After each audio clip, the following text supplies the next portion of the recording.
Argentinos, hoy es un día histórico para nuestro país. Después de décadas de fracasos, empobrecimiento, decadencia y anomia, hoy comenzamos formalmente el camino de la reconstrucción. Desde que asumimos hace tan solo 8 días hábiles, hemos estado enfocados en intentar contener la enorme crisis que heredamos. Para eso, diseñamos un plan de estabilización de shock que comprende un programa de ajuste fiscal, una política cambiaria que sinceró el tipo de cambio al valor de mercado y una política monetaria que incluye el saneamiento del Banco Central. Estamos haciendo nuestro máximo esfuerzo para intentar disminuir los efectos trágicos de lo que puede ser la peor crisis de nuestra historia, producto de décadas de gobiernos que han insistido con recetas fracasadas. Porque como dijimos durante todos estos meses, el problema no es el chef, sino la receta. Esas ideas que fracasaron en la Argentina son las mismas ideas que han fracasado a lo largo y a lo ancho del planeta. Porque allí, donde se intentaron, han sido un fracaso en lo económico, han sido un fracaso en lo social, han sido un fracaso en lo cultural y encima le han costado la vida a millones de seres humanos. Esa doctrina, que algunos podrían llamar izquierda, socialismo, fascismo, comunismo, y que a nosotros nos gusta catalogar como colectivismo, es una forma de pensamiento que diluye al individuo en favor del poder del Estado.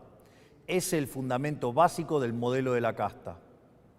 Es una doctrina de pensamiento que parte de la premisa de que la razón de Estado es más importante que los individuos que componen la nación, que el individuo solo es reconocido si se somete al Estado y que, por lo tanto, los ciudadanos le debemos pleitesía a sus representantes, la casta política. Es decir, que los individuos no son sino un medio para los fines del Estado.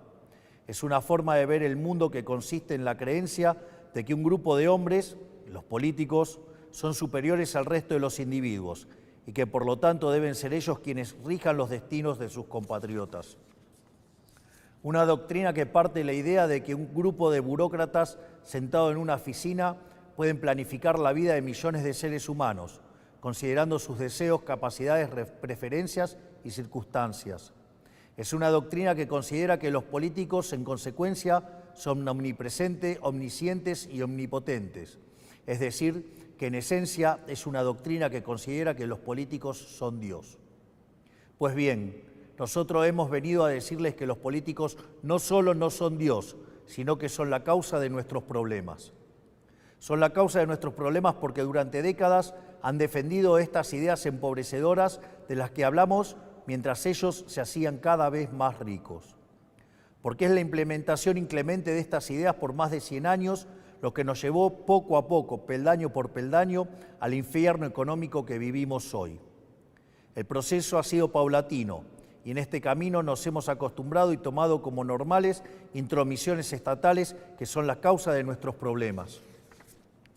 El saldo es el país que recibimos, la peor herencia de la historia, un país con déficit consolidado de 15% del PBI, donde 5% del déficit es del Tesoro y 10% del Banco Central. Un país que gasta tanto que no le alcanza para pagarlo ni siquiera con la presión impositiva en blanco más alta del mundo. Un país sin reservas en el Banco Central y con su confianza crediticia destruida. Un país que ha emitido dinero por 20 puntos del PBI para financiar ese gasto público y que ahora, producto de esa emisión desenfrenada, enfrenta su peor crisis inflacionaria en 40 años. Un país que iba camino a estrellarse contra una inflación anual del 15.000% y que requiere un cambio de rumbo urgente para evitar el desastre. Ese cambio comienza hoy. Un aspecto central del fracaso de los últimos 100 años es la injerencia del Estado que ha tenido en la vida de los ciudadanos, de esa creencia de que los políticos son seres superiores que deben regir los destinos de cada uno de nosotros, se desprende un andamiaje institucional que hace que nadie pueda trabajar, comerciar, circular o educarse sin el permiso de ellos. Mientras que en una sociedad libre todo está permitido, salvo lo que está prohibido, en una sociedad colectivista como la Argentina, todo está prohibido, salvo lo que está permitido por los políticos. En clara oposición al espíritu de nuestra Constitución liberal, que pretendía restringir el poder arbitrario del Estado en defensa de la vida, la libertad y la propiedad de los individuos. Durante los últimos 100 años, los políticos se han ocupado de expandir el poder del Estado en detrimento de los argentinos de bien. Esta expansión del Estado ha venido acompañado de la mayor destrucción de riqueza de un país en lo que se tenga registro. Nuestro país, que a principios del siglo XX era la primer potencia mundial, a lo largo de los últimos 100 años se ha visto enfrascado en un ciclo interminable de crisis que todas tienen en sus orígenes la misma causa, el déficit fiscal. De hecho, de los últimos 123 años, en 113 de ellos hemos tenido déficit fiscal, y de las 22 crisis que los argentinos sufrimos en nuestra historia, 20 han tenido origen fiscal. Pero como la clase política no ha querido atacar nunca la causa de nuestros problemas, han recurrido sistemáticamente a la deuda, la emisión monetaria o la suba de impuestos para paliar este déficit. La consecuencia de esas decisiones es que la Argentina es el máximo defaulteador serial del mundo.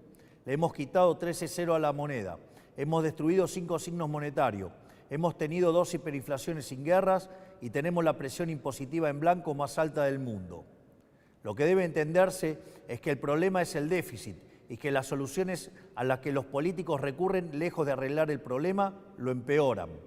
La utilización de la deuda como mecanismo continuo de financiamiento del déficit y el inevitable default, lo que produce es el incremento del riesgo país, la suba de la tasa de interés, la caída de la inversión y finalmente salarios reales miserables. La emisión monetaria, como haya sido demostrado teórica y empíricamente, es la única causa de la inflación, que es un impuesto regresivo encubierto que entorpece la señal de precios, destruye la inversión y el poder adquisitivo de los argentinos. El aumento indiscriminado y continuo de impuestos atenta contra el derecho de propiedad de los argentinos, contra el ahorro, la inversión y en consecuencia genera también salarios reales miserables. Para solucionar los problemas que causan los distintos mecanismos con que los políticos intentan financiar el déficit, en vez de afrontar la causa, que es el déficit fiscal, los políticos introducen regulaciones, controles de precios, cepos, trabas burocráticas y normativas que violan la libertad y el derecho de propiedad de los argentinos, entorpecen el cálculo económico y destruyen la generación de riqueza. En consecuencia, el Estado en su conjunto se ha vuelto una máquina de impedir el comercio, el trabajo, la producción, el ahorro, la inversión, la generación de riqueza, el crecimiento económico y fundamentalmente la libertad. La consecuencia de ello es que Argentina es un país donde el 50% de la población está por debajo de la línea de la pobreza. Más de 10% de la población es indigente en un país que produce alimentos para 400 millones de seres humanos, con una presión impositiva sobre el sector agropecuario del 70%, el Estado se queda con el alimento de 280 millones de seres humanos y hay 5 millones de argentinos que no les alcanza para comer. El empleo privado está estancado en 6 millones de puestos de trabajo desde hace más de una década.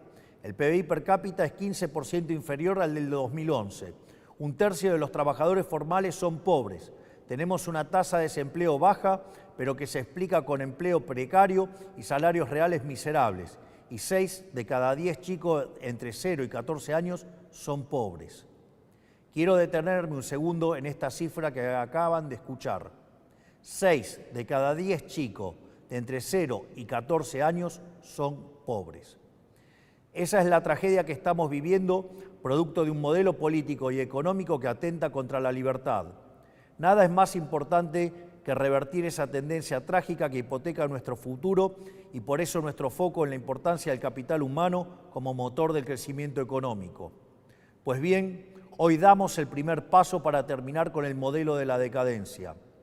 En el día de hoy he firmado un decreto de necesidad y urgencia para comenzar a destrabar este andamiaje jurídico e institucional opresor que ha destruido nuestro país. Como nuestro modelo económico, a diferencia de todo lo que se ha hecho en los últimos 100 años, ataca el déficit, que es la causa de nuestros problemas y no las consecuencias del mismo, podemos comenzar hoy a destrabar todas estas regulaciones que pretenden aportar soluciones pero solo generan problemas. El decreto de necesidad y urgencia que estamos presentando hoy tiene por fin comenzar el proceso de regulación económica que la Argentina tanto necesita para poder comenzar a crecer. Entre muchas reformas, el decreto incluye: 1. Derogación de la ley de alquileres para que el mercado inmobiliario vuelva a funcionar sin problemas y alquilar no sea una odisea. 2. Derogación de la ley de abastecimiento para que el Estado nunca más atente contra el derecho de propiedad de los individuos. 3. Derogación de la ley de góndolas para que el Estado deje de entrometerse en las decisiones de los comerciantes argentinos. 4. Derogación de la ley del compre nacional que solo beneficia a determinados actores del poder. 5. Derogación del Observatorio de Precios del Ministerio de Economía para evitar la persecución de las empresas. 6. Derogación de la ley de promoción industrial. 7. Derogación de la ley de promoción comercial. 8. Derogación de la normativa que impide la privatización de las empresas públicas. 9. Derogación del régimen de sociedades del Estado. 10. Transformación de todas las empresas del Estado en sociedades anónimas para su posterior privatización. 11. Modernización del régimen laboral para facilitar el proceso de generación de empleo genuino. 12. Reforma del Código Aduanero para facilitar el comercio internacional. Desde el día de hoy queda prohibido prohibir las exportaciones. 13. Derogación de la ley de tierras para promover las inversiones. 14. Modificación de la ley de fuego. 15. Derogación de las obligaciones de los ingenios azucareros tienen en materia de producción azucarera. 16. Liberación del régimen jurídico aplicable al sector vitivinícola. 17. Derogación del Sistema Nacional de Comercio Minero y el Banco de Información Minera. 18. Autorización para la cesión del paquete accionario total o parcial de Aerolíneas Argentinas. 19. Implementación de la política de cielos abiertos. 20. Modificación del Código Civil y Comercial para reforzar el principio de libertad contractual entre las partes. 21. Modificación del Código Civil y Comercial para garantizar que las obligaciones contraídas en moneda extranjera deban ser canceladas en la moneda pactada. 22. Modificación del marco regulación de la medicina prepaga y las obras sociales. 23. Eliminación de las restricciones de precios a la industria prepaga. 24. Incorporación de las empresas de medicina prepaga al régimen de obras sociales. 25. Restablecimiento de la receta electrónica para agilizar el servicio y minimizar costos. 26. Modificaciones al régimen de empresas farmacéuticas para fomentar la competencia y reducir costos. 27. Modificación de la ley de sociedades para que los clubes de fútbol puedan convertirse en sociedades anónimas si así lo quisieran. 28. Desregulación de los servicios de Internet satelital para permitir el ingreso de empresas como Starlink. 29. Desregulación del sector turístico eliminando el monopolio de las agencias de turismo. 30. Incorporación de herramientas digitales para trámites de los registros automotores. Estas reformas, de las cuales solo he mencionado 30 de las más de 300 incluidas, son algunas de las reformas que están contempladas en el decreto de necesidad y urgencia que firmamos hoy. El objetivo es comenzar el camino de reconstrucción de nuestro país, devolverle la libertad y la autonomía a los individuos y empezar a desarmar la enorme cantidad de regulaciones que han impedido, entorpecido y detenido el crecimiento económico en nuestro país. Pero este solo es el primer paso. En los próximos días llamaremos a sesiones extraordinarias del Congreso Nacional y enviaremos un paquete de leyes pidiéndole al Congreso la colaboración para avanzar en este proceso de cambio que la sociedad eligió en un contexto de crisis que requiere acción inmediata. Los diputados y senadores de la Nación enfrentarán la responsabilidad histórica de elegir entre ser parte de este cambio o obstruir el proyecto de reformas más ambiciosa de los últimos 40 años para poder lograr finalmente poner en marcha las fuerzas productivas de los argentinos y comenzar a transitar el camino para volver a ser una potencia mundial. Confío en que nuestros representantes defenderán los intereses de los argentinos y no los de la casta que se han beneficiado durante décadas de este sistema empobrecedor. Si avanzamos en este camino y lo hacemos con decisión y contundencia, Estoy seguro que nuestro país volverá a la senda de crecimiento y el progreso que alguna vez supimos transitar. Por lo tanto, quiero darles las gracias, que Dios bendiga a los argentinos y que las fuerzas del cielo nos acompañen. Muchas gracias.